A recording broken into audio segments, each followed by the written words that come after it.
ഈ പറയുന്ന ഇപ്പൊ ഈ അയ്യപ്പ സംഗമമൊക്കെ നടത്തുന്നത് എന്തിനാണിത്? വോട്ട് വേണം, വേറെ ഒരു അർത്ഥവും ഇല്ല. നമ്മുടെ ആൾക്കാരെ എലക്ഷൻ നിർത്തിയാൽ ഞങ്ങൾ വോട്ട് തരാം. അല്ലാതെ നിങ്ങൾ വിചാരിക്കുന്ന പോലെ പണ്ടേ ഇന്ത്യ ഉണ്ടെന്നൊക്കെ പറഞ്ഞിട്ട് ഈ കഥയൊക്കെ RSSകാർ പറയുന്നത് കേട്ടിട്ട് അങ്ങനെയൊന്നും അല്ലെന്ന് വിചാരിക്കരുത്. അങ്ങനെ ഇല്ല. എന്തുകൊണ്ടാ? കോൺഗ്രസ് എന്ന് പറയുന്ന ഒരു മോണോലിത്തിക് പാർട്ടിയായിട്ട് ഒറ്റ പാർട്ടിയായിട്ട് നിന്നിരുന്ന ഇന്ന് RSSകാർ ഒറ്റ പാർട്ടി വേണമെന്ന് പറയുമ്പോൾ ഇതുണ്ടായിരുന്ന ഒരു സ്ഥലമായിരുന്നു. കാർമാസ് പറയുന്ന പോലെ മയക്കുമരുന്ന് പോലെ നിൽക്കുന്ന ഒരു സ്ഥലം അതിനുണ്ട്. ആൾക്കാർ യഥാർത്ഥ ജനാധിപത്യ ബോധം ഉണ്ടാക്കുന്നതിന് തടസ്സമാണെന്ന് അറിയുന്നുണ്ട്. അതിന് നല്ല മതം ചീത്ത മതം ഉണ്ടെന്ന് ഞാൻ വിചാരിക്കുന്നത്.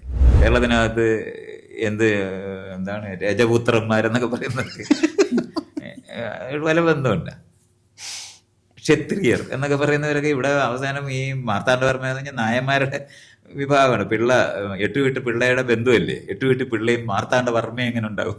അതുകൊണ്ടാണ് എല്ലാ പള്ളിയിലും അമ്പലത്തിലും നിസ്കരിക്കാനും നമസ്കരിക്കാനും നമ്മുടെ മെരുക്കുന്ന പണിയാണ്.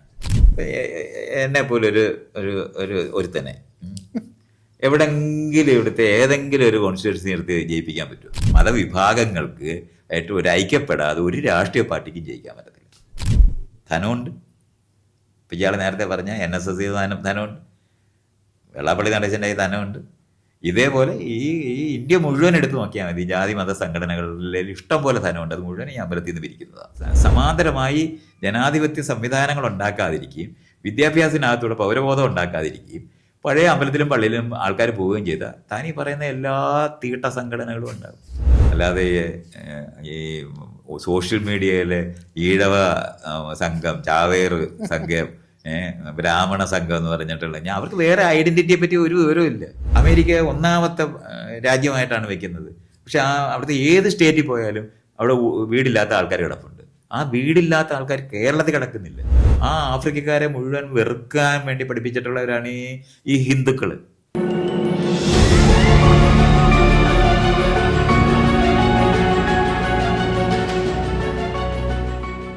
മൈത്രേ, ഈ നമ്മുടെ ജനാധിപത്യത്തിൽ ജാതി സംഘടനകൾ അതുപോലെ തന്നെ മതസംഘടനകളൊക്കെ തന്നെ വളരെയധികം സ്വാധീനം ചെലുത്തുന്നതായിട്ട് നമ്മൾക്ക് കണ്ടുവരുന്നുണ്ട്.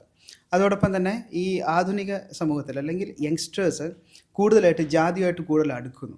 അതായത് ഒരു 30 വയസ്സിന് താഴേക്കുള്ള കുട്ടികളുടെയൊക്കെ പല പേജസുകളുണ്ട്. അതായത് ഈഴവ രാജ്യം അല്ലെങ്കിൽ ഈഴവ സമുദായം, കടത്തനാടൻ സമുദായം, നായർ സമാജം എന്നിങ്ങനെ പറഞ്ഞിട്ടൊക്കെ ഓരോ സംവിധാനങ്ങൾ വരുന്നുണ്ട്. അതോടൊപ്പം തന്നെ ഇൻ്റർകാസ്റ്റ് മാരേജ് ചെയ്ത് കഴിഞ്ഞാൽ ഈ ചില കാസ്റ്റുകാർ മറ്റ് കാസ്റ്റിലുള്ള പെൺകുട്ടികളെ കല്യാണം കഴിച്ചുകൊണ്ട് വന്നാൽ അവരകത്തോട്ട് എക്സ്പെൽ ചെയ്ത് കളയുക. അതോടൊപ്പം തന്നെ വിവാഹം നടത്താൻ സമ്മതിക്കാതിരിക്കുക. അതുപോലെ തന്നെ മരണാനന്തര ചടങ്ങുകൾ ചെയ്യില്ല. അങ്ങനെയൊക്കെയുള്ള കുറച്ച് ഫത്വ പോലെയുള്ള സംവിധാനങ്ങളൊക്കെ വയ്ക്കുന്നുണ്ട്. അപ്പോൾ അതൊക്കെ മൈത്രേയൻ എങ്ങനെയാണ് കാണുന്നത്? അതോടൊപ്പം തന്നെ മൈത്രേയൻ ഇതിനെപ്പറ്റി പറയാനുള്ളത് എന്താണ്? ഇന്ത്യക്ക് സ്വാതന്ത്ര്യം കിട്ടിയ സമയത്ത് ഇന്ത്യ ഈ ജനാധിപത്യപരമായിട്ടുള്ളൊരു സമൂഹം ഉണ്ടാക്കിയെടുക്കുന്നതിന് ഭരണഘടന ഉണ്ടാക്കി. ആ ഭരണഘടനയ്ക്ക് തുടർച്ചയായിട്ട് ഞാൻ നേരത്തെ പറഞ്ഞ സംവിധാനങ്ങൾ മാറ്റേണ്ടതുണ്ടെന്ന് മനസ്സിലാക്കിയിട്ടാണ് പഞ്ചായത്തൊക്കെ ഉണ്ടാക്കിയത്. പക്ഷെ ഒപ്പമാണ് എലക്ഷൻ ഉണ്ടായത്. എലക്ഷൻ ഉണ്ടായ സമയത്ത് അന്ന് സ്വാതന്ത്ര്യ സമരവുമായിട്ട് ബന്ധപ്പെട്ട് ആളുകളെല്ലാവരും കൂടെ ഐക്യപ്പെട്ട്, കാരണം നമുക്കൊരു പൊതുശത്രുവുണ്ട്, അത് ബ്രിട്ടീഷുകാരായിരുന്നു. അവരെ കണ്ടാൽ തിരിച്ചറിയാൻ എളുപ്പമായിരുന്നു അവർ ഇവിടുത്തവരെ.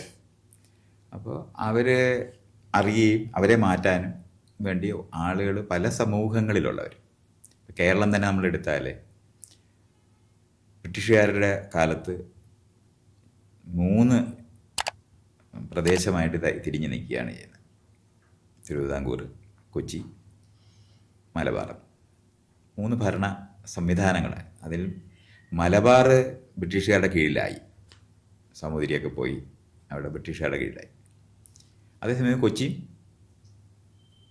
തിരുവിതാംകൂറും സാമന്ത രാജ്യങ്ങളാണ്, കപ്പം കൊടുത്ത് കഴിയുന്ന രാജ്യങ്ങളാണ് ബ്രിട്ടീഷുകാർക്ക്. അതേപോലെ ബ്രിട്ടീഷുകാർക്ക് അവസാനവും തോൽപ്പിക്കേണ്ടി വന്നിരുന്ന ഒരാളാണ് ടിപ്പു സുൽത്താൻ്റെ അവിടുത്തെ മൈസൂർ രാജാവ്. അവരുടെ അവസാനത്തെ ഒരു 10-50 വർഷമേ അവർ മൈസൂർ ഭരിച്ചിട്ടുള്ളൂ. അതേപോലെ തന്നെ മഹാരാഷ്ട്ര, അവിടെയും ഭരണം നിൽക്കുന്നുണ്ട്. ബംഗാൾ. അപ്പം ആ ബംഗാളിൻ്റെ ഏരിയ എന്ന് പറയുന്നതാണ് പിന്നെ ബ്രിട്ടീഷുകാർ ഭരിച്ചിട്ടുള്ളത്. അപ്പം മദ്രാസ് റീജൻസി, മഹാരാഷ്ട്ര, ബംഗാൾ, അവസാനമാണ് അവർ ഡൽഹിയിൽ എത്തുന്നത്. പക്ഷേ ഈ 4 സ്ഥലത്തേ അവരുള്ളൂ. ബാക്കിയുള്ള സ്ഥലങ്ങളിൽ മുഴുവനും നൂറുകണക്കിന് രാജാക്കന്മാർ വരികയാണ്. ഞാൻ 400 ചില്ലുവാനോ 500-നടുത്ത് രാജാക്കന്മാരുള്ള രാജ്യത്താണ് ബ്രിട്ടീഷുകാർ ഭരിച്ചു എന്ന് നമ്മൾ പറയുന്നത്. അപ്പം സമാന്തര ഭരണം ഈ ആളുകളെ കൊണ്ട് കപ്പം മേടിപ്പിക്കുന്ന നിലവാരത്തിൽ അവരെ നിയന്ത്രിച്ച് ഭരിച്ചു എന്നുള്ളതല്ലാതെ ബ്രിട്ടീഷുകാർ നേരിട്ട് ഇന്ത്യ ഭരിച്ചിരിക്കുന്നത് അത് തന്നെയും നമ്മളെടുത്താൽ കുറച്ച് നാളേ ഉള്ളൂ, ഒരു 70 വർഷത്തോളമേ ഉള്ളൂ. അല്ലാതെ നമ്മൾ വിചാരിക്കുന്ന പോലെ ബ്രിട്ടീഷുകാർ ഇന്ത്യ ഭരിച്ചാലും ബ്രിട്ടീഷ് കമ്പനിയാണ്, ഈസ്റ്റ് ഇന്ത്യ കമ്പനിയെ ഭരിക്കുന്നത് ബ്രിട്ടീഷുകാരുടെ ഭരണമായിട്ട് തിരിച്ചരിക്കുകയും ചെയ്തു. വൈസ്രോയിയൊക്കെ വന്നു എന്ന് പറഞ്ഞാൽ ആദ്യത്തെ ഈസ്റ്റ് ഇന്ത്യ കമ്പനിക്കെതിരായിട്ടുള്ള കലാപം ഉണ്ടായപ്പോഴാണ് അവർ ബ്രിട്ടീഷുകാർ നേരിട്ട് ഭരിക്കുന്നിടത്ത് എത്തിയത്. ഇതൊക്കെ നമ്മൾ അറിയേണ്ടതുണ്ട്. അപ്പം ഇങ്ങനത്തെ ഒരു സംവിധാനം നിന്നിരുന്ന സ്ഥലത്ത് അവർക്കെതിരായിട്ട് സമരം ചെയ്ത സമയത്ത് ഒരു വലിയ അവരുടെ കൈവശവും അവർ കപ്പം മേടിപ്പിച്ചിരുന്ന സ്ഥലങ്ങളെല്ലാം കൂടെ ചേർന്നിട്ടായിരുന്നു ബ്രിട്ടീഷ് ഇന്ത്യ. ആ ബ്രിട്ടീഷ് ഇന്ത്യയുടെ അകത്ത് അഫ്ഗാനിസ്ഥാൻ തൊട്ട് ബർമ്മ വരെയുള്ള സ്ഥലവും താഴെ കേരളം വരെയുള്ള കൊച്ചി തിരുവിതാംകൂർ വരെ ഉള്ള സ്ഥലവും അവരുടെ കീഴിലായി. കീഴിലാകുക എന്ന് പറഞ്ഞാൽ കപ്പം കൊടുക്കുന്നവരായി നിന്നു എന്നാണ്. ഇവരെല്ലാവരും തമ്മിൽ വ്യത്യസ്തരാണെന്ന് അറിയണം. പക്ഷെ പൊതുശത്രുവായിട്ട് ബ്രിട്ടീഷുകാരെ കണ്ടിട്ടാണ് നമ്മളെല്ലാവരും കൂടെ ഈ പറയുന്ന പ്രദേശത്തുള്ള ജനങ്ങൾ മുഴുവനും കൂടെ ചേർന്നിട്ടാണ് ബ്രിട്ടീഷ് വിരുദ്ധ സമരം ചെയ്താണ് ബ്രിട്ടീഷുകാരെ പുറത്താക്കുന്നത്. ആ ബ്രിട്ടീഷ് വിരുദ്ധത കൊണ്ടുണ്ടായ ഒരു ഐക്യമാണ് ഇന്ത്യക്കാരാക്കിയത്. അല്ലാതെ പരസ്പരം യുദ്ധം ചെയ്തിരുന്ന, പരസ്പരം സമരം ചെയ്തിരുന്ന, പരസ്പരം കീഴടക്കി ഭരിച്ചിരുന്ന പല സമ്പ്രദായങ്ങളുള്ള പല രാജ്യങ്ങളായിട്ട് നിന്നിരുന്ന ഒരു പ്രദേശം മാത്രമായിരുന്നു ഇത്. അല്ലാതെ നിങ്ങൾ വിചാരിക്കുന്ന പോലെ പണ്ടേ ഇന്ത്യ ഉണ്ടെന്നൊക്കെ പറഞ്ഞിട്ട് ഈ കഥയൊക്കെ RSSകാർ പറയുന്നത് കേട്ടിട്ട് അങ്ങനെയൊന്നും അല്ലെന്ന് വിചാരിക്കരുത്. അങ്ങനെ ഇല്ല. വടക്കേ ഇന്ത്യക്കാർ നോർത്ത് ഈസ്റ്റിലുള്ള ഇന്ത്യക്കാരെ വിളിക്കുന്ന ചിങ്കികളെന്ന്, ചൈനക്കാരെന്നാണ് വിളിക്കുന്നത്. മറ്റേ അഫ്ഗാനിസ്ഥാനാണ് ശരിക്കും പറഞ്ഞാൽ രാമായണത്തിൻ്റെ കഥ മുഴുവൻ നടന്നിട്ടുള്ളത്. ഗാന്ധാരം എന്ന് പറയുന്നതാണ് കണ്ടഹാർ. അപ്പോൾ അതൊന്നും ഇപ്പോൾ ഈ പ്രദേശത്ത് ഇന്ത്യക്കാരുമായിട്ടൊരു ബന്ധമില്ല. നമ്മുടെ ഇവിടുത്തെ രാമായണവും മഹാഭാരതവും ഒക്കെ നടന്ന പ്രദേശമൊക്കെ ഇപ്പോൾ പാകിസ്ഥാനും അഫ്ഗാനിസ്ഥാനുമാണ്. ഇതൊക്കെ നമ്മൾ ഇങ്ങനെയാണ് നമ്മൾ മനസ്സിലാക്കേണ്ടത്. അപ്പോൾ ഈ വടക്കേ ഇന്ത്യയും തെക്കേ ഇന്ത്യയും എന്ന് പറയുന്നത് പറഞ്ഞാൽ ഈ ഡക്കാൻ പ്ലേറ്റോ കാരണം അപ്പുറത്ത് വന്നിട്ടേ ഉള്ളൂ.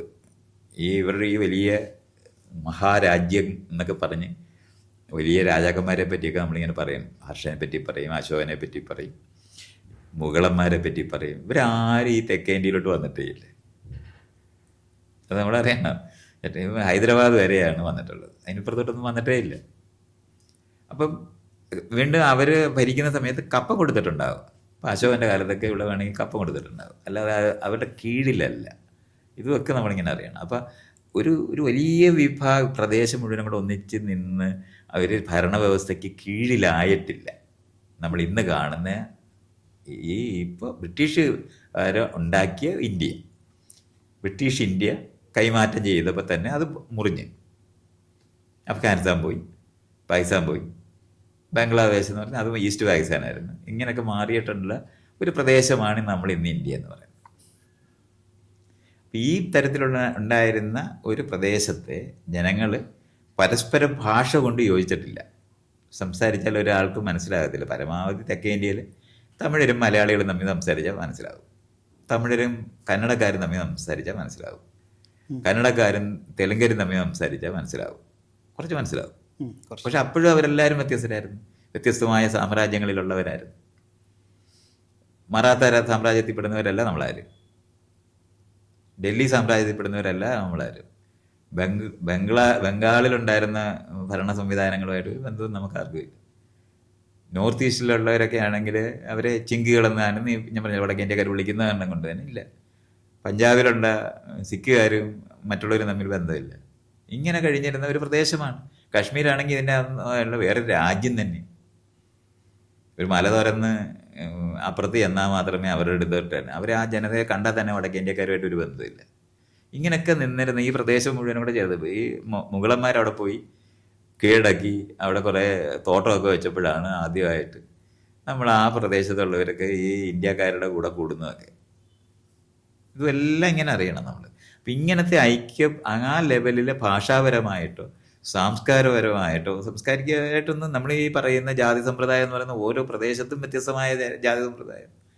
കേരളത്തിനകത്ത് എന്താണ് രജപുത്രന്മാരെന്നൊക്കെ പറയുന്നതൊക്കെ പല ബന്ധമുണ്ട്. ക്ഷത്രിയർ എന്നൊക്കെ പറയുന്നവരൊക്കെ ഇവിടെ അവസാനം ഈ മാർത്താണ്ഡവർമ്മ എന്ന് പറഞ്ഞാൽ നായന്മാരുടെ വിഭാഗമാണ്.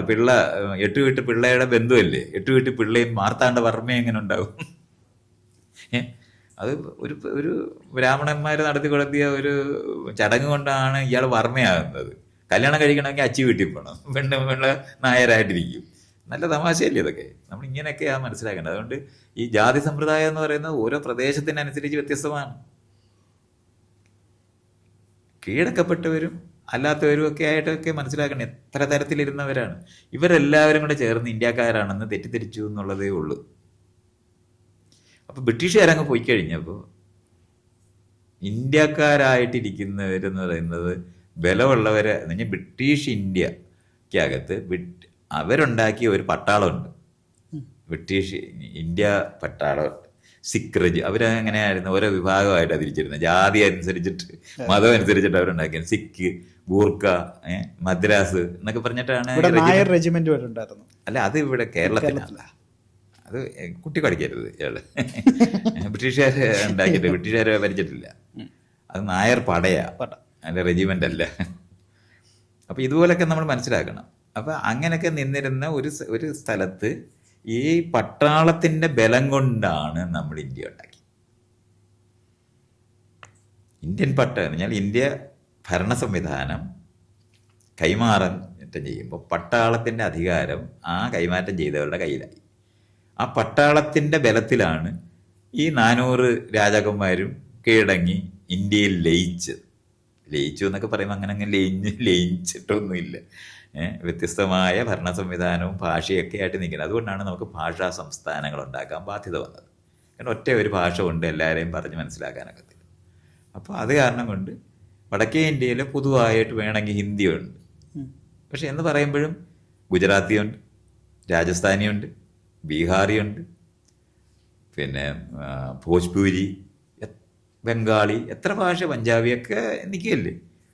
ആ ഭാഷകളെല്ലാം നിൽക്കുന്നതിനകത്തൂടെ കുറച്ച് ഈ ഹിന്ദി അവിടെ ഞാൻ ശരിക്കും പറഞ്ഞാൽ ഹിന്ദി യഥാർത്ഥത്തിൽ പറയുന്ന UP, ഹരിയാന നമ്മൾ തിരിച്ചിരിക്കുന്ന ആ പ്രദേശത്തുള്ളവർ മാത്രമാണ്. കുറച്ച് മധ്യപ്രദേശുമൊക്കെ അവിടെയൊക്കെ വേറെ ഭാഷയുണ്ട്, മറാത്തി ഭാഷയുണ്ട്. ഇതൊക്കെ കലർന്ന് നിൽക്കുന്ന ഭാഷകളാണ്. വടക്കേ ഇന്ത്യയിലെ കലർന്ന് നിൽക്കുന്ന ഭാഷകൾ പോലെ തന്നെയാണ് തെക്കേ ഇന്ത്യയിൽ കലർന്ന് നിൽക്കുന്ന ഭാഷയാണ് നമ്മൾ തമിഴെന്ന് പറയുന്നത്. തമിഴിനകത്തു നിന്ന് പല ഓഫ് ഷൂട്ടായിട്ട് വന്നതാണ് മറ്റേതെല്ലാം. അപ്പം ഇതുപോലുള്ള വ്യത്യാസങ്ങളെല്ലാം നിലനിൽക്കുന്ന ഒരു പ്രദേശത്തെ ഐക്യം മാത്രമേ നമുക്കുള്ളൂ. അത് ബ്രിട്ടീഷ് വിരുദ്ധത കൊണ്ടുണ്ടായ ഐക്യമാണ്. എല്ലാവരും ബ്രിട്ടീഷുകാരെല്ലാവരും കൊള്ളയടിച്ച് പൈസ കൊണ്ടുപോകുന്ന കാരണം കൊണ്ട് പൊതുവായി ഒന്നിച്ച് നിന്നു എന്നുള്ളതല്ലാതെ നമ്മളെല്ലാവരും കൊച്ചിക്കാരനും തിരുവിതാംകൂറും തമ്മിൽ യുദ്ധം ചെയ്തുകൊണ്ടിരുന്നവരാ. മൈസൂറുകാരുമായിട്ട് ടിപ്പു സുൽത്താൻ ശത്രുവായിട്ട് പറഞ്ഞുകൊണ്ടിരിക്കുന്നവരാണ് ഇപ്പോഴും ഈ കേരളത്തിലുള്ളവർ. അത് കഴിഞ്ഞിട്ട് ആന്ധ്രയിലുള്ളവർ, ഇതെല്ലാം വേറെ വേറെ രാജ്യങ്ങളായിരുന്നു. മറാത്ത രാജ്യം എന്ന് പറയുന്നത് അവരുടെ വേറൊരു പ്രദേശമായിരുന്നത്. അപ്പോൾ ഇതൊക്കെ നമ്മളിങ്ങനെ രാജസ്ഥാനിലൊക്കെ രജപുത്ര ആൾക്കാരായിരുന്നു. അഫ്ഗാനിസ്ഥാൻ, ഇന്ന് നമ്മൾ പാകിസ്ഥാൻ എന്ന് പറയുന്ന സ്ഥലമായിരുന്നു യഥാർത്ഥത്തിൽ നമ്മൾ ഈ പറഞ്ഞ ഇന്ത്യ എന്ന് പറഞ്ഞാൽ ഇൻഡസ് വാലി സിവിലൈസേഷനൊക്കെ അവിടെയാണ് ഇപ്പോൾ ഉള്ളത്, പാകിസ്ഥാനിലായിരിക്കുന്നത്. ഹാരപ്പൻ എന്ന് പറയുന്നത് മാത്രമാണ് ഇത് രണ്ടും തമ്മിൽ ചെറിയ വ്യത്യാസമുണ്ട്. ആ ഹാരപ്പൻ സിവിലൈസേഷനാണ് നമുക്ക് ഇന്ന് ഇന്ത്യ എന്ന് പറയുന്നിടത്ത് നിലനിൽക്കുന്നത്. അപ്പോൾ ഈ ചരിത്രമൊക്കെ നമ്മൾ ഇങ്ങനെ മനസ്സിലാക്കണം. വ്യത്യസ്തമായിട്ടാണ് നിന്നിരുന്നത്. അപ്പോൾ നാഗന്മാരെന്ന് പറയുന്നവർ ഇതിനകത്തൊക്കെ എഴുതി വച്ചിരിക്കുന്നത് അവർ ഭൂമിക്കടിയിൽ നിന്ന് വന്നവരൊക്കെ ആയിട്ടാണ്. ഇനി അത്രത്തോളം അകലെയാണ് കണ്ടിരുന്നത് നമ്മുടെ നാഗാസ് എന്ന് വിളിക്കുന്നവർ. ഇതൊക്കെ നമ്മൾ കാണണം. ഇപ്പോഴും നോർത്ത് ഈസ്റ്റ് എന്ന് പറയുന്ന ആൾക്കാരെ ബോർഡർ സെക്യൂരിറ്റി ആക്ട് പ്രകാരമാണ് നമ്മൾ ഭരിച്ചുകൊണ്ടിരിക്കുന്നത്. ആര് ഭരിക്കുന്നത്? വടക്കേന്ത്യക്കാർ ഭരിക്കുന്ന ഒരു പ്രദേശമായിട്ട് ഇന്ത്യ മാറിപ്പോയിട്ടുണ്ട് നമ്മൾ ഈ പറയുന്ന സമയത്ത്. ഭരണവ്യവസ്ഥ, നമ്മൾ ഇന്ത്യൻ ഭരണ വ്യവസ്ഥ വന്നു എങ്കിലും ഭരണമാണ് നടന്നത്. ഞാൻ നേരത്തെ പറഞ്ഞ ജനാധിപത്യപരമായ ട്രാൻസ്ഫർമേഷൻ വന്നതില്ല, സമാന്തരമായി മറ്റത് വന്നില്ല. ഇവിടെ എലക്ഷൻ നടക്കണം. എലക്ട് ചെയ്യപ്പെടണമെന്നുണ്ടെങ്കിൽ ഒരു വോട്ട് കൂടുതൽ കിട്ടണം, അപ്പുറത്തിരിക്കുന്ന എതിരാളിയേക്കാൾ ഒരു വോട്ട് കൂടുതൽ. അപ്പോൾ ഒരു വോട്ട് എങ്ങനെ കൂടുതൽ കിട്ടും എന്ന് കണ്ടുപിടിക്കുക എന്ന് പറയുന്ന പണിയിലായിരുന്നു ഇവരെല്ലാവരും ഏർപ്പെട്ടത്. ഇത്രയാണ് നമ്മൾ മനസ്സിലാക്കുന്നത്. ആ ഒരു വോട്ട് കിട്ടുന്ന, അപ്പോൾ ഇലക്ഷൻ 2-3 ഇലക്ഷൻ കഴിഞ്ഞപ്പോൾ സ്വാതന്ത്ര്യ സമരത്തിനകത്ത് ഉണ്ടായിരുന്ന ഐക്യം, ബ്രിട്ടീഷ് വിരുദ്ധത കൊണ്ടുണ്ടായ ഐക്യം, അതങ്ങ് പോയി. എല്ലാവരും പഞ്ചാബികളും ബംഗാളികളും രാജസ്ഥാനികളും ഗുജറാത്തികളും മഹാരാഷ്ട്രക്കാരും UP-ക്കാരും ബീഹാറികളും ആന്ധ്രക്കാരും തമിഴ്നാട്ടുകാരും കേരളത്തുകാരുമായി മാറി. ഇത്രയും നമ്മളറിയണം. ഈ മാറ്റം കൊണ്ടാണ് ഈ 3-4 ഇലക്ഷൻ കഴിഞ്ഞപ്പോഴത്തേന് അതാത് പ്രദേശങ്ങളിലുള്ള രാഷ്ട്രീയ പാർട്ടികളുണ്ടായെന്ന് നമ്മൾ കാണണം. അകാലിദളുണ്ടായി, DMK ഉണ്ടായി, ബംഗാളിലെ എല്ലാ സ്ഥലത്തും, കേരളത്തിലെ കേരള കോൺഗ്രസ് വരെ ഉണ്ടായി. നമ്മൾ എവിടെ നോക്കിയാലും പ്രാദേശിക പാർട്ടികൾ മുഴുവൻ സ്ഥലത്തും ഉണ്ടായി എന്നും അറിയണം. എന്തുകൊണ്ടാണ്? കോൺഗ്രസ് എന്ന് പറയുന്ന ഒരു മോണോലിത്തിക് പാർട്ടിയായിട്ട് നിൽക്കും, ഒറ്റ പാർട്ടിയായിട്ട് നിന്നിരുന്ന, ഇന്ന് RSSകാർ ഒറ്റ പാർട്ടി വേണമെന്ന് പറയുമ്പോൾ ഇതുണ്ടായിരുന്ന ഒരു സ്ഥലമായിരുന്നു.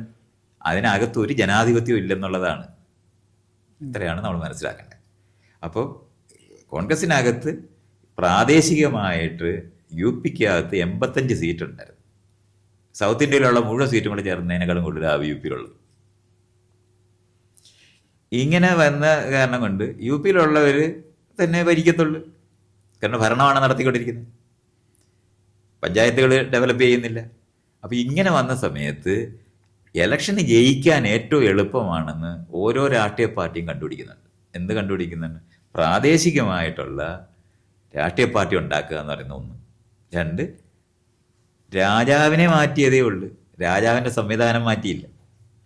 രാജാവിൻ്റെ ആശയപരമായ സംവിധാനമാണ് മതം. ഒരു രാജാവ് മതം മാറിയാൽ എല്ലാവരും കൂടെ ഒന്നിച്ച് മതം മാറും. അങ്ങനെയായിരുന്നു. ആശയപരമായി യോജിപ്പിക്കുന്ന, രാജാവിനോട് വിധേയത്വത്തോടെ ഇരിക്കാൻ വേണ്ടി പഠിപ്പിക്കുന്നതാണ് ഈ മതം എന്ന് പറയുന്നത്. വിശ്വാസങ്ങളങ്ങല്ല. വിശ്വാസങ്ങൾ പണ്ടേ മനുഷ്യർ ഈ രാജാവൊക്കെ ഉണ്ടാകുന്നതിന് മുമ്പ്, രാജ്യമൊക്കെ ഉണ്ടാകുന്നതിന് മുമ്പേ ഉള്ളതാണ് വിശ്വാസങ്ങൾ. പക്ഷെ ആ വിശ്വാസങ്ങളെ കോർത്തിണക്കി ഒരു ഭരണ സംവിധാനത്തിനകത്ത് കൊണ്ടുവരുന്ന ആശയ പ്രചാരണമാണ്. തിരുവായ്ക്ക് എതിർവായില്ല എന്ന് പഠിപ്പിച്ച് രാജാവ് ദൈവത്തിൻ്റെ പ്രതിനിധിയാണെന്ന് പഠിപ്പിക്കുന്ന സംവിധാനത്തിനെയാണ് മതം എന്ന് പറയുന്നത്. അതുകൊണ്ടാണ് എല്ലാ പള്ളിയിലും അമ്പലത്തിലും നിസ്കരിക്കാനും നമസ്കരിക്കാനും നമ്മളെ മെരുക്കുന്ന പണിയാണ്. കീഴടങ്ങി വിനയപൂർവ്വം പെരുമാറി എഴഞ്ഞ് ഒരു ശക്തിക്ക് മുമ്പിൽ കീഴടങ്ങി നിൽക്കണം. ആ ശക്തിയുടെ പ്രതിനിധിയാണ് രാജാവ്, ആ ശക്തിയുടെ അവതാരമാണ് രാജാവ്, ആ ശക്തിയുടെ പ്രവാചകനാണ് രാജാവ്, ആ ശക്തിയുടെ ദാസനാണ് രാജാവ് എന്നൊക്കെ പറഞ്ഞിട്ട് രാജാവിനെ കണക്ട് ചെയ്യും. അന്നത്തെ രാജവംശം പഠിപ്പിച്ചാൽ അന്നത്തെ ദൈവത്തിനടുത്തെത്തും.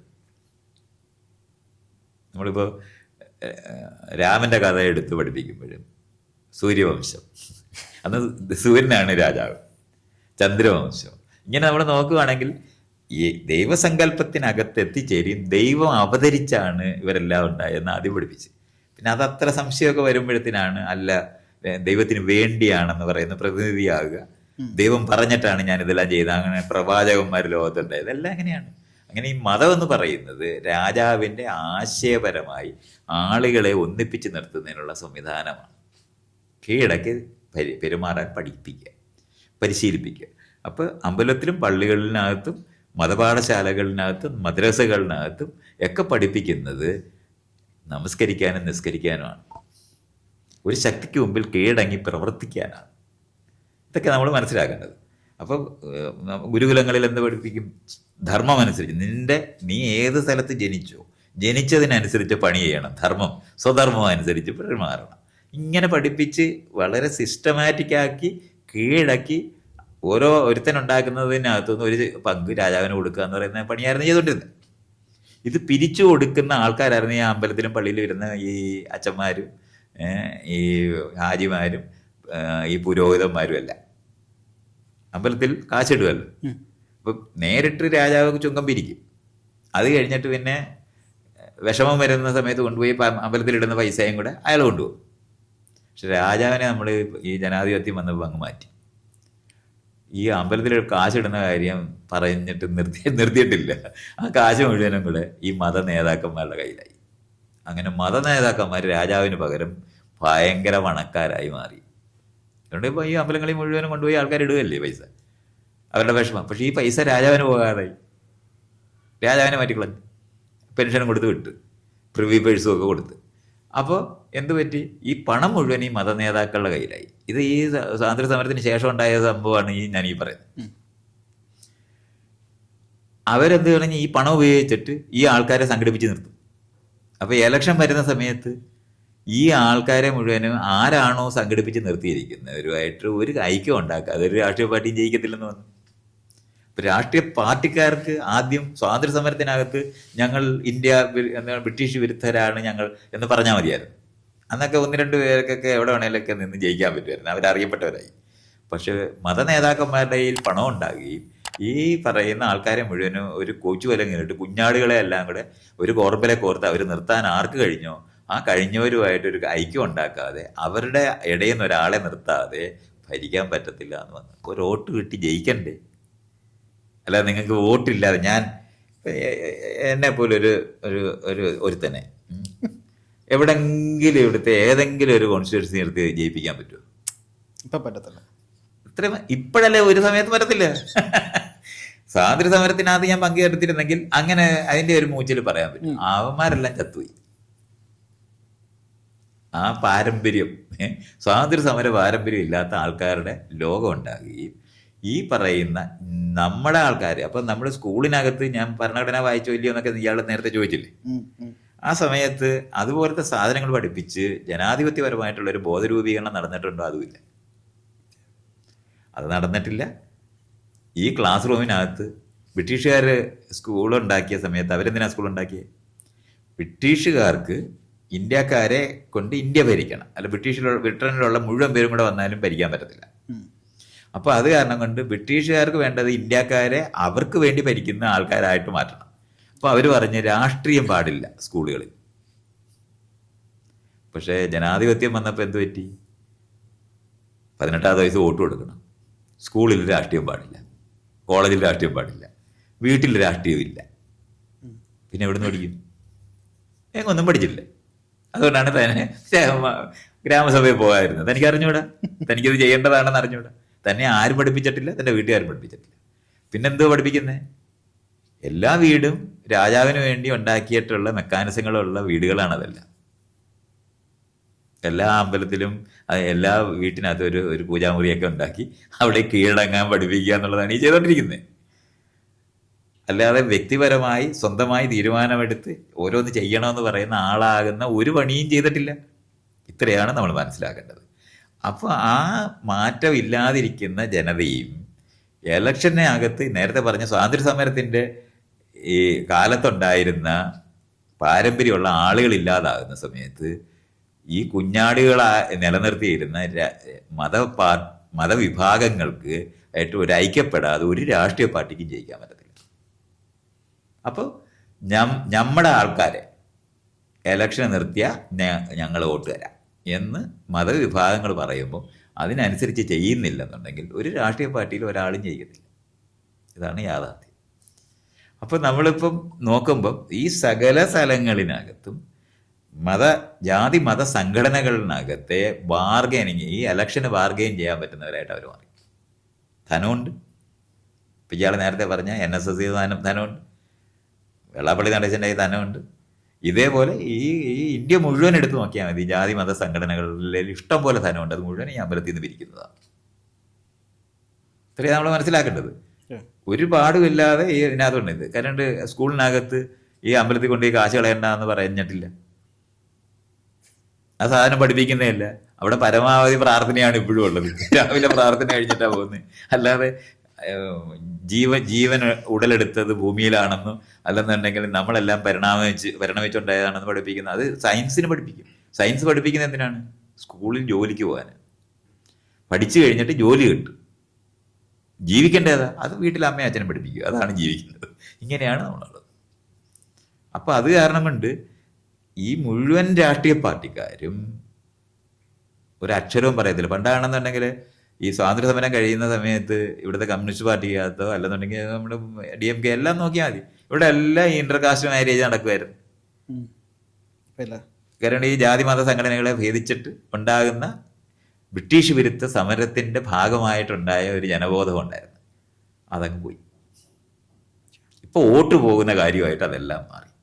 ഇതുകൊണ്ടാണ് ഈ പറയുന്ന ഇപ്പൊ ഈ അയ്യപ്പ സംഗമമൊക്കെ നടത്തുന്നത് എന്തിനാണിത്? വോട്ട് വേണം, വേറെ ഒരു അർത്ഥവും ഇല്ല.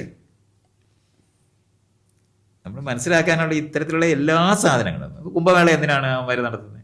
വോട്ട് വേണം, വേറെ എന്താണ്? അല്ലാതെ ആർക്കെങ്കിലും ഈ അവിടെയാണ് ശ്രീരാമൻ, അയോധ്യയിലാണ് ശ്രീരാമൻ ജനിച്ചതെന്ന് ആരെങ്കിലും വിചാരിക്കുന്നുണ്ട്? കഥാപാത്രമല്ലേ. ഒരു കഥാപാത്രം വേറെ എവിടെയെങ്കിലും ജനിക്കാൻ പറ്റുമോ?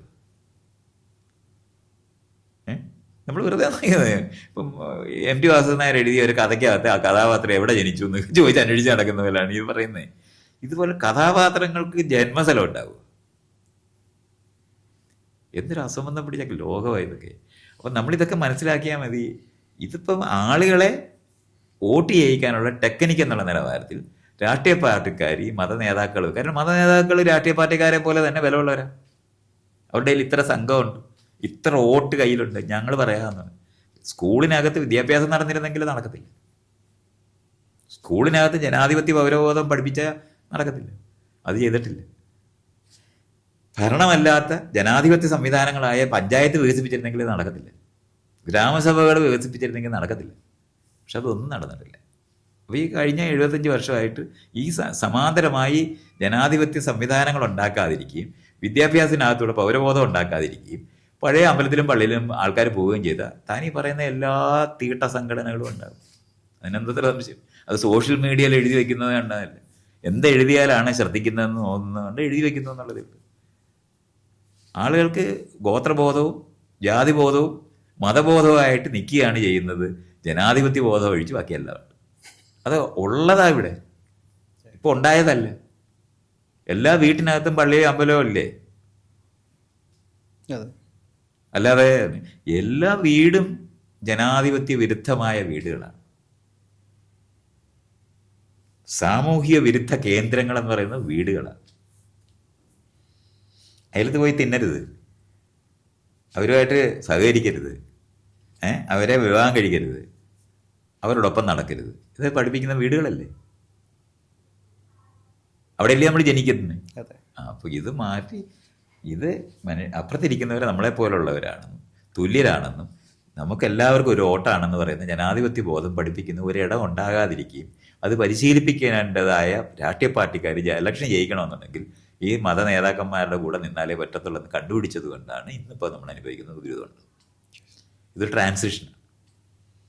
ഒരു വശത്ത് മറ്റതുണ്ടായതുമില്ല, പഴയതിനെ എങ്ങനെ ഉപയോഗിക്കാൻ പറ്റുമെന്ന് കണ്ടുപിടിച്ച രാഷ്ട്രീയ പാർട്ടിക്കാരുമാണ്. ഇനി രാഷ്ട്രീയ പാർട്ടിക്കാർക്ക് ജാതി മത സംഘടനകളുടെ സഹായമില്ലാതെ ഒരു ഇലക്ഷൻ ജയിക്കാനേ പറ്റത്തില്ല. പൊതുവായ ഒന്നുമില്ല. ഇതുകൊണ്ടാണ് ഇയാൾ കാണുന്ന ഹിന്ദു മാട്രിമോണിയലും ജാതി സംഘടനകളുടെ ഈഴവ മാട്രിമോണിയലും നായർ മാട്രിമോണിയലും എല്ലാം ഉണ്ടാകും.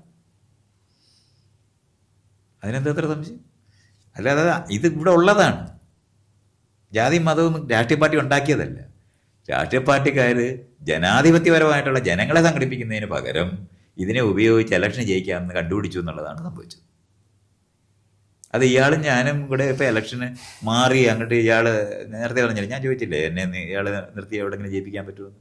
എന്താ പറ്റാത്ത? ഇതിനെല്ലാം വിരുദ്ധനായതുകൊണ്ട്. ഇതിനെല്ലാം വിരുദ്ധനാണ്. ഞാൻ ജനാധിപത്യമാണ് പറയുന്നത്. അപ്പൊ ജനാധിപത്യപരമായ ആൾക്കാർ നിന്നാ ജയിക്കത്തില്ലെന്നുള്ളത് കൊണ്ടാണ് രാഷ്ട്രീയ പാർട്ടിക്കാരത് ചെയ്യാൻ ബാധ്യത വന്നത്. ഈ പറയുന്ന പ്രോസസ്സ് നടക്കേണ്ടതുണ്ട്. ക്ലാസ് റൂമിൽ പഠിപ്പിക്കേണ്ടതുണ്ട്. വീട്ടിൽ നിന്ന് പഠിപ്പിക്കുന്ന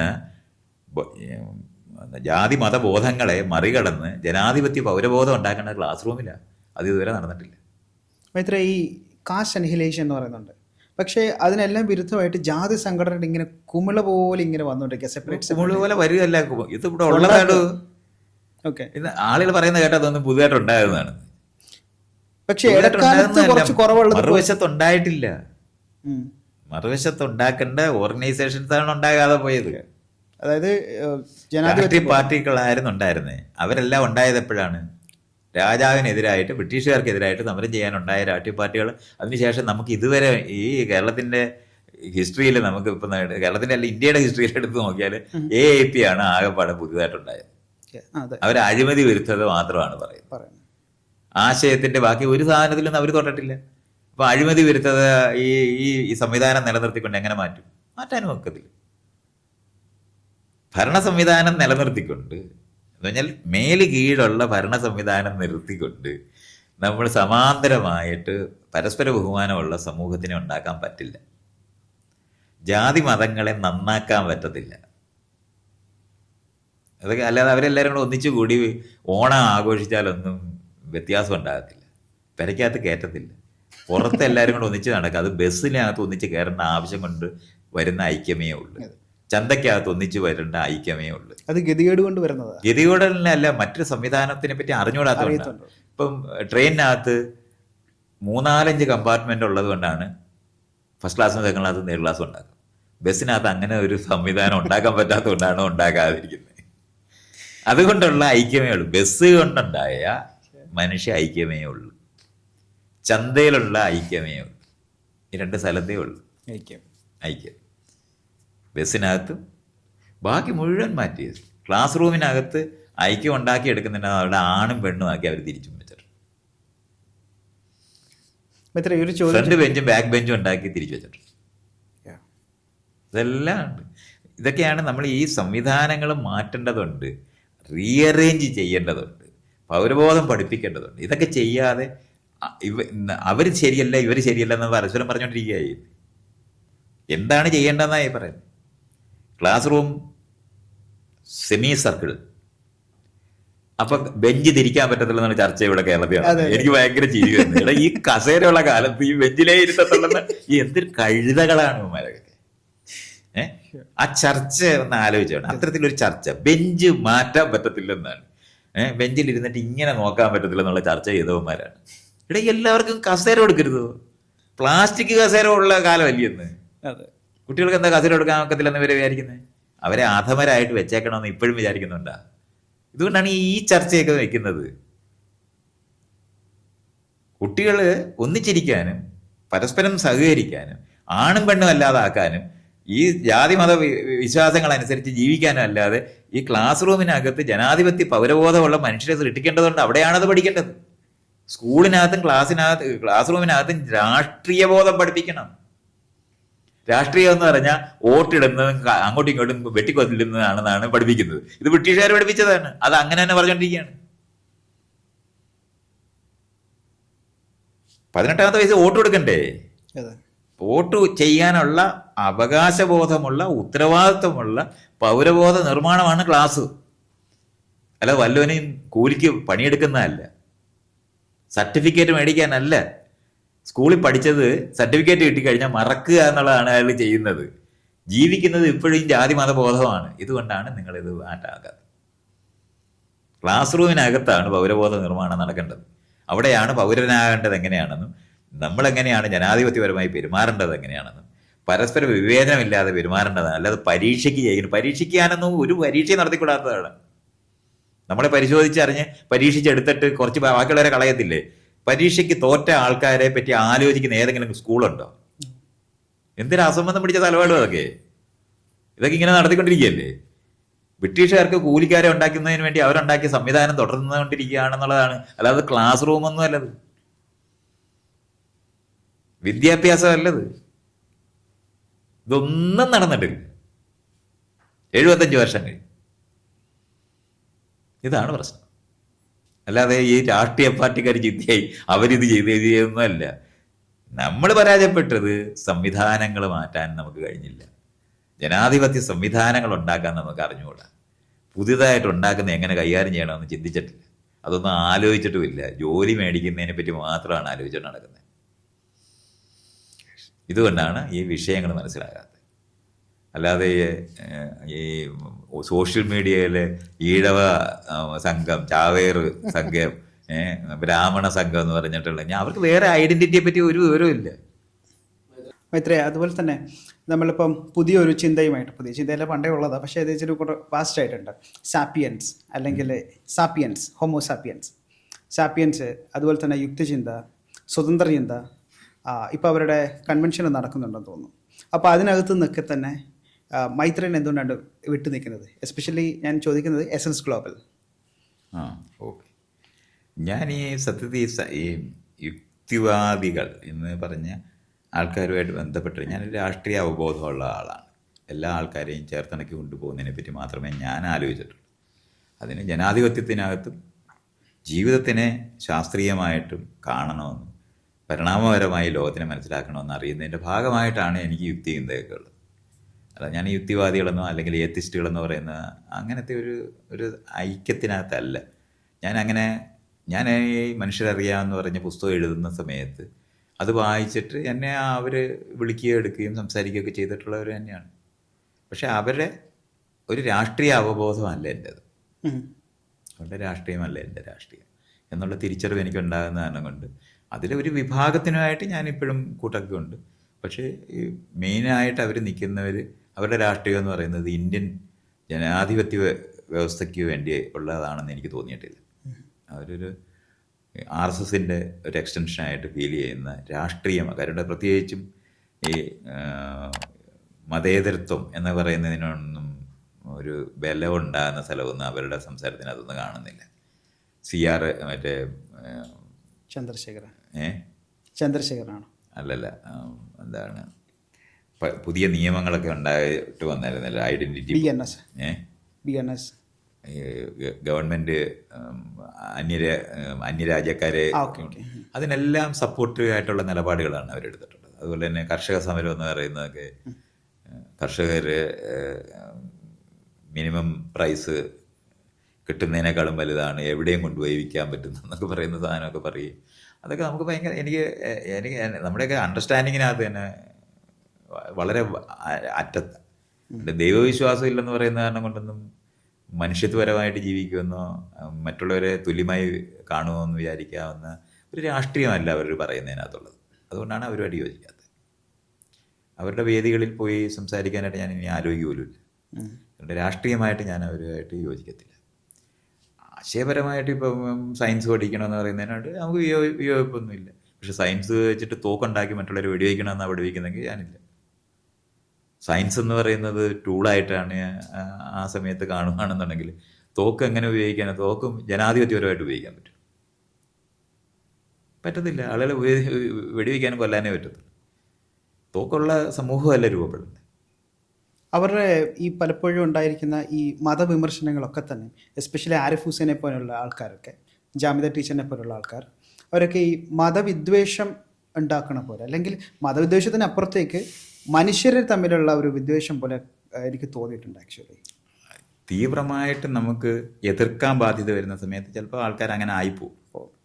അതൊക്കെ നമുക്ക് കാണാൻ പറ്റും. പക്ഷേ അത് നമ്മൾ മനസ്സിലാക്കാനുള്ളത്, അത് നിർബന്ധമായിട്ട് ഏതെങ്കിലും ഒരു മതം കൂട്ടത്തിൽ മോശം എന്ന് പറഞ്ഞിട്ടുള്ള ഒരു കണ്ട്, ഞാൻ മതം എന്ന് പറയുന്നത് ഒരുപോലെ മനുഷ്യരെ എന്താണ് കാർമാസ് പറയുന്ന പോലെ മയക്കുമരുന്ന് പോലെ നിൽക്കുന്ന ഒരു സ്ഥലം അതിനുണ്ട്. ആൾക്കാരെ യഥാർത്ഥ ജനാധിപത്യ ബോധം ഉണ്ടാക്കുന്നതിന് തടസ്സമാണെന്ന് അറിയുന്നുണ്ട്. അതിന് നല്ല മതം ചീത്ത മതം ഉണ്ടെന്ന് ഞാൻ വിചാരിക്കുന്നില്ല. അങ്ങനെയില്ല.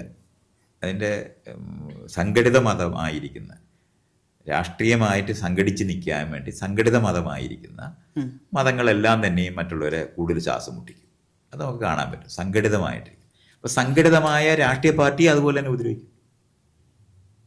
അതുപോലെ തന്നെ നമ്മൾ മനസ്സിലാക്കിയാൽ മതി. ആരാണോ സംഘടിച്ച് നിൽക്കുന്നവർ മറ്റുള്ളവർക്കെതിരായിട്ട് മാറുന്ന ഒരു പോയിന്റ് അതിനകത്ത് വരും. അപ്പോൾ അത് കാരണം കൊണ്ട് സംഘടിതമായി നിൽക്കുന്ന ഏതും മറ്റുള്ളവരെ കീഴടക്കാൻ നോക്കും. അത്രേ ഉള്ളൂ. അല്ലാതെ എനിക്ക് ഇപ്പോൾ ആളുകൾ ഇസ്ലാം മതം കൂട്ടത്തിൽ മോശപ്പെട്ടതെന്നൊക്കെയുള്ള നിലവാരത്തിൽ ഇങ്ങനെ പറയും. അത് നമുക്ക് അങ്ങനെ ഇല്ലേ. ജാതി നിലനിർത്തിയിരിക്കുന്ന ഒരു സമൂഹത്തിനകത്താണ് അത് പറയുന്നതെന്ന് ഓർക്കണം. എത്രയോ വർഷമായിട്ട് ആയിരക്കണക്കിനല്ല, 10, 2000, 3000, 4000, 5000 വർഷം ആയിട്ട് അധസ്ഥിതർ എന്ന് പറഞ്ഞിട്ട് ആൾക്കാരെ പറ്റി ലേബൽ ചെയ്ത് വെച്ചിരിക്കുന്ന ഒരു സമൂഹത്തിനകത്തിരുന്നുകൊണ്ടാണ് വേറെ മോശപ്പെട്ട സമൂഹത്തിനെ പറ്റി സംസാരിക്കുന്നത്. എങ്ങനെ പറയാൻ പറ്റും? അത്രത്തോളം മോശമായിട്ടാണ്. എത്രയും റേസിസ്റ്റുകളായിട്ടുള്ള വേറെ ആരും, ഇന്ത്യക്കാരെ പോലെ റേസിസ്റ്റുകളായിട്ടുള്ള ആൾക്കാർ ലോകത്ത് വേറെയില്ല. ലോകം മുഴുവനും പോയിട്ട് ജാതി മതങ്ങൾ പഠിപ്പിക്കുന്ന സ്ഥലങ്ങളായിട്ട് അവർ മാറിയിട്ടുണ്ട്.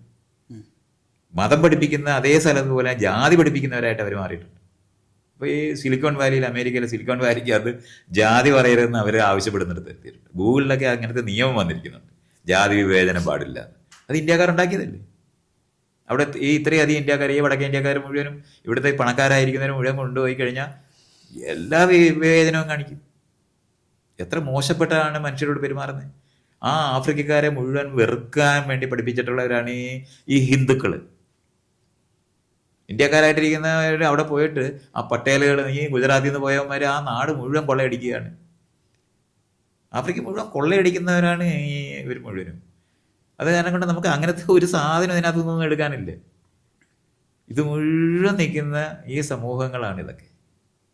അപ്പോൾ അത് കാരണം കൊണ്ട് അതിൻ്റെ റിഫ്ലക്ഷൻസ് വരാത്ത ഒരു സ്ഥലവും നമ്മൾ ഈ പറയുന്നിടത്ത് കാണാത്തേയില്ല. അത് നമ്മൾ മനസ്സിലാക്കാനുള്ളത് വിവേചനമാണ് ഈ പഠിപ്പിക്കുന്നവർ. നമ്മൾ ഇങ്ങനെ മനസ്സിലാക്കി, നമ്മൾ മലയാളികളാണെന്ന് വിചാരിച്ചാൽ തമിഴിൽ നിന്ന് അന്യരാകും. നമ്മൾ സൗത്ത് ഇന്ത്യക്കാരാണെന്ന് വിചാരിച്ചാൽ നമ്മൾ വടക്കേ ഇന്ത്യക്കാരിൽ നിന്ന് അന്യരാകും. നമ്മൾ ഇന്ത്യക്കാരാണെന്ന് വിചാരിച്ചാൽ നമ്മൾ ചൈനക്കാരിൽ നിന്നും പാകിസ്ഥാൻകാരിൽ നിന്നും ബർമാക്കാരിൽ നിന്നും അന്യരാകും. നമ്മൾ ഏഷ്യക്കാരാണെന്ന് വിചാരിച്ചാൽ നമ്മൾ യൂറോപ്പിൽ നിന്ന് അന്യരാകും. മനുഷ്യരാണെന്ന് വിചാരിച്ചാൽ മാത്രമേ നമുക്ക് യോജിക്കാൻ പറ്റൂ. ഇത് നമ്മൾ അറിയേണ്ടത്. അപ്പം നമ്മുടെ ഏത് ഐഡൻറ്റിറ്റിയും അന്യരെ സൃഷ്ടിക്കുന്നതാണെന്ന് അറിയണം. അപ്പം ഇത്തരത്തിലുള്ള ആശയങ്ങൾ രാഷ്ട്രീയമായി പറയുന്നില്ലെങ്കിൽ ഒരറിവ് കൊണ്ട് ഒരു പ്രത്യേകിച്ച് ഒരു ഗുണമില്ല. യുക്തിവാദി ആകുന്നത് വഴി, സവർക്കർ യുക്തിവാദിയായിരുന്നു, അയാൾ ദൈവവിശ്വാസം ഇല്ലാത്ത ആളല്ലേ, പക്ഷെ അയാൾ ഹിന്ദു ഐഡൻറ്റിറ്റി ഉള്ള ആൾ. ഇത്രയും നമ്മൾ മനസ്സിലാക്കാനുണ്ട്.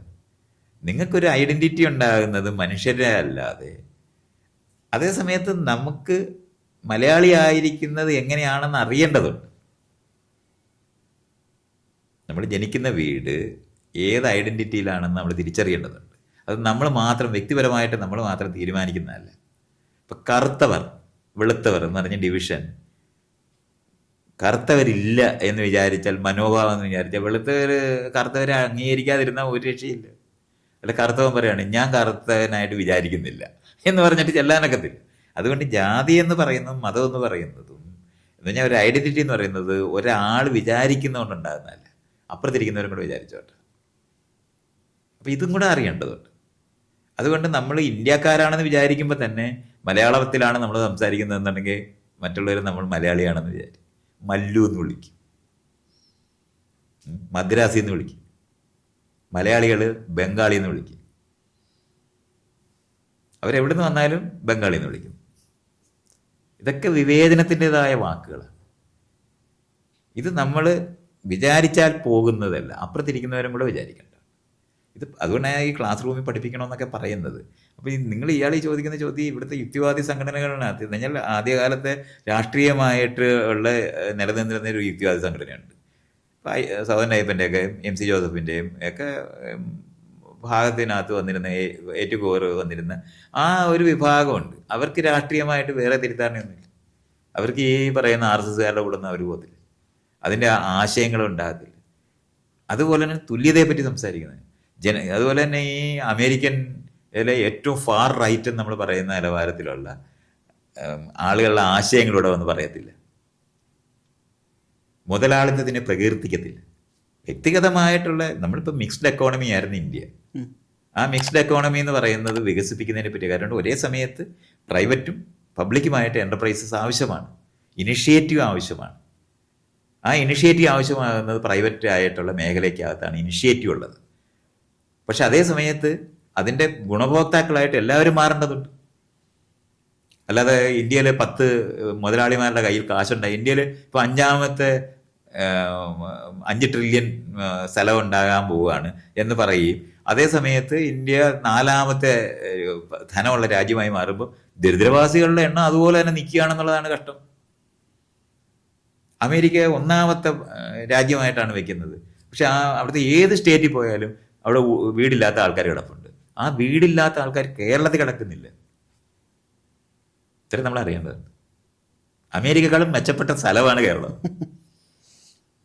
വീട് അവസാനത്തെ ആളിനും വീട് വെച്ചുകൊണ്ടിരിക്കുകയാണ് കേരളത്തിൽ. അവിടെ വീടുണ്ടായിട്ട് അതിനകത്ത് കഴിയാൻ പറ്റാതെ, വാടക കൊടുക്കാൻ പറ്റാതെ അവിടെ ആ ആളുകൾ മുഴുവൻ കിടപ്പുണ്ട്. അവിടുത്തെ ഒരൊറ്റ പ്ലെയിൻ അവിടെ ഉണ്ടാക്കുന്ന ഏറ്റവും വില കൂടിയ പ്ലെയിനിൻ്റെ കാശുണ്ടെങ്കിൽ അത്രയും പേർക്ക് വീട് വെച്ച് കൊടുക്കാൻ പറ്റും. അവരെ പറ്റി തിരിഞ്ഞു നോക്കാതിരിക്കുന്ന ഒരു സമൂഹത്തിൻ്റെ ഒരു വികസനവും ഒരു കാര്യമില്ല. ഇപ്പോൾ വടക്കേ ഇന്ത്യയിൽ ഒരു റോഡ്, ഏറ്റവും നല്ല റോഡ് ഉണ്ടായിരുന്നു. ഇപ്പോൾ റോഡ് മുഴുവൻ ചീത്തയും കൂടെ ഉണ്ടായത്, അതുപോട്ടെ, അതിനെപ്പറ്റിയല്ല ഞാൻ പറയുന്നത്. നല്ല റോഡ് ഉണ്ടായാലും നമുക്ക് ഉപയോഗിക്കാൻ പറ്റാത്ത ഒരു റോഡ് ഉണ്ടായിട്ട് എന്താ കാര്യം? 1,00,000 പ്ലെയിൻ ഇന്ത്യയിലുണ്ടായാൽ ഇവിടുത്തെ ദരിദ്രരായ ആൾക്കാർക്ക് അതിനകത്ത് കയറി പോകാനൊക്കത്തില്ലെന്നുണ്ടെങ്കിൽ പിന്നെ ആ പ്ലെയിൻ ഉണ്ടാകുന്നതുകൊണ്ട് വികസനമല്ലത്. അത് രണ്ട് രാജാവിൻ്റെ കൊട്ടാരം ഉണ്ടാകുന്നതല്ല. മഠങ്ങളും എന്താണ് ഈ മുതലാളിമാരുടെയും ജന്മിമാരുടെയും കെട്ടിടം കാണിച്ചിട്ട് അഭിമാനം കൊള്ളുന്ന തൊഴിലാളികളെ പോലെ, അതുപോലെ ആകത്തുള്ളൂ. അദാനിയുടെയും അംബാനിയുടെയും ഒക്കെ പണം കാണിച്ചിട്ട് ഇന്ത്യ 4ാമത്തെ സ്ഥലത്താണ്, ലോകത്തിലെ ഏറ്റവും വലിയ പണക്കാരാണെന്ന് പറഞ്ഞാൽ ഈ ഏത് ഇൻഡിക്കേറ്റർ എടുത്താലും നമ്മൾ താഴെയാണ്. അതേസമയത്ത് കേരളത്തിനകത്ത് എടുക്കുകയാണോ? കേരളത്തിനകത്ത് എല്ലാ ഇൻഡിക്കേറ്ററും ഇപ്പൊ അമേരിക്കക്കാരുടെ മേളിലാണ് നമ്മൾ ഈ കഴിഞ്ഞ ദിവസം 5 ഇൻഫന്റ് മോർട്ടാലിറ്റി റേറ്റ്, കുട്ടികൾ മരിക്കുന്ന മരണനിരക്ക്, ശിശു മരണനിരക്ക്, ഇതെല്ലാം നമ്മൾ എടുക്കേണ്ടതാണ്. യൂറോപ്പിന് മേളിലാണ് നമ്മൾ. ഇത് മുഴുവൻ വന്നത് എങ്ങനെയാണ്? ജനാധിപത്യപരമായിട്ടുള്ള ഇൻകം ഡിസ്ട്രിബ്യൂഷനെ പറ്റിയുള്ള ചർച്ചയ്ക്കകത്താണ് അത് വരുന്നത്. അതിനെപ്പറ്റി അവബോധമുള്ള മനുഷ്യരാണ്. ഏറ്റവും കൂടുതൽ കൂലി കിട്ടുന്ന സ്ഥലമാണ് കേരളം. എന്തുകൊണ്ടാണ് വടക്കേ ഇന്ത്യക്കാർ വരുന്നത്? കൂലി കൂടുതൽ കിട്ടുന്നുണ്ട്. ഇവിടെ വ്യവസായം നടക്കുന്നില്ലെന്നൊക്കെയാണ് പറയുന്നത്. നമ്മുടെ ഏറ്റവും വലിയ വ്യവസായമാണ് സ്കൂള്. ഏറ്റവും കൂടുതൽ ആളുകളെ കയറ്റുമതി ചെയ്യുന്ന, ഹ്യൂമൻ റിസോഴ്സസ് കയറ്റുമതി ചെയ്യുന്ന സ്ഥലമാണ് കേരളം.